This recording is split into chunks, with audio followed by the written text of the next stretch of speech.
Braves opening day is just 3 weeks away, which means it's time to do a opening day roster predictions. As I said, to lead off the show, we'll probably do this again closer to the season, but I think after 3 weeks of spring training, we have a pretty good idea. We're really just going to discuss the topics that are open for discussion, like the fifth starter, the last bullpen spots, some bench spots, and stuff like that. Let's start off with the fifth starter because we talked about that a lot. I think it's going to be Ronaldo Lopez, and we've said it. Roster management purposes, it allows them to keep a guy like Ken Giles instead of releasing him, or someone like that doesn't have options. Elder, Smith-Shawver, Hurston Waldrop obviously still have options. I see them going with Lopez because, as another reason, if you're going to try him out as a starter, you want to give him those reps. You can't put him in the bullpen, then take him back and stretch him out in the middle of the season. So they've stretched him out. I think they're going to continue to stretch him out. I think he's the clear-cut favorite to be the fifth starter on opening day. Doesn't mean it's going to last forever. May only last a few starts. They're all going to start at some point, but I think he's the clear-cut favorite.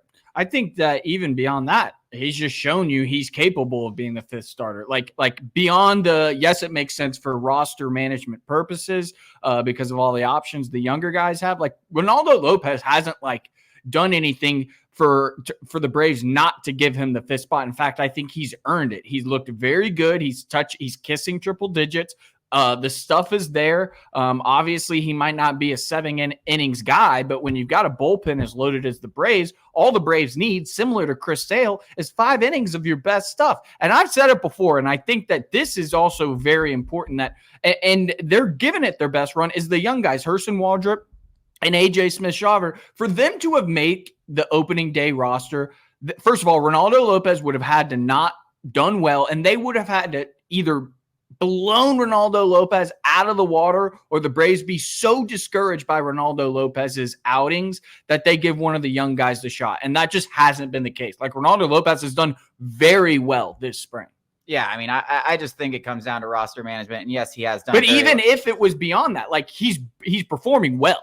Yeah. Importantly, he is performing well. Yeah, I mean, I just think roster management, keeping young guys in the minors and letting them develop their stuff, I think is more important. I mean, if you're talking about purely just upside and who would be the most fun and who I think is going to be best at the end of the year in that rotation, I may go Smith-Shawver, I may go Hurston Waldrop, but for now, we're going Ronaldo Lopez. In the bullpen, now this is where some things are intriguing, and I'm just going to kind of scratch a couple guys off here that I recently scratched when I did this on the site. Go check it out, Sports Talk ATL. If you want a more in-depth version of this, Tyler Matzik, I believe will start the year on the IL. He doesn't have options. That's why I'm saying he's going to start the year on IL. Let's him ramp back up, hopefully get back up into the mid to the high 90s. He's kind of sat 91, 94. This gives him 15 days and some rehab starts. He can go do some rehab starts in the minor leagues without using an option that he does not have. I think that's the best course of action. Dylan Lee does have options. He's another guy who's coming off a shoulder injury, doesn't look like the velocity is quite there, could start the year in Gwinnett. I think that's what's best for him, or even on the IL, but I think he starts the year in Gwinnett, which opens up spots for a guy like Ken Giles, who has looked really good. He's a veteran, former closer, and you see if Ken Giles can give you something. If he can, and he can become a high leverage guy for you, that's a possibility. If he can't, you cut ties, but you see what he can do in real games, not just spring training, grapefruit league games. Yeah, similar to Ray Kerr, not, as widely regarded as Giles was, but I think that you've got 6 guys who would be perfectly fine in those last 3 spots in the bullpen. I'd say the first 5 are probably locked in some order: Iglesias, Minter, Joe Jimenez, Pierce, Johnson, and then Aaron Bummer. So I think, it's really 5 or 6 guys competing for 3 spots. And I think that, again, what it's going to come down to is, outside of performance, is the roster management, as Chase alluded to, that it's not do or die over until maybe the second half of the season. So you might as well see what you got in a guy like Giles. It makes a lot of sense. Yeah, I mean, that's absolutely how they're going to go about this, is because you're not trying to put your best 26 guys on the field immediately. That's not what's most important.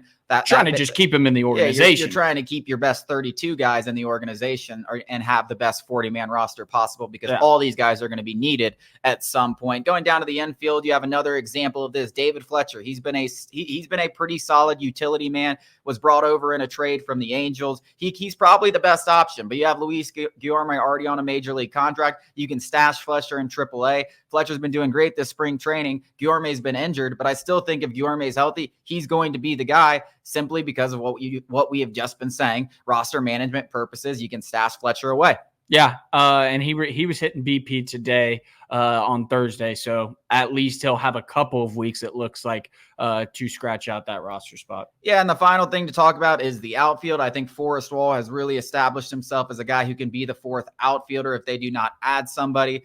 More than anything, he brings speed. You're talking about a guy that swiped 104 bags in his last 210 AAA games. The bat's also showed some life. I mean, this guy was a 700 OPS guy in the minor leagues, a career minor leaguer, had almost an 800 OPS last year, and Gwinnett came up, had some hits, had some success at the major league level, and now he's doing it again in spring training. I think he's carved out a roster spot for him. And then after that, it's anybody's best guess. It could be Lucas Williams. It could be JP Martinez. I still think they should go out there and sign an outfielder. Hasn't happened yet. That doesn't mean it won't happen.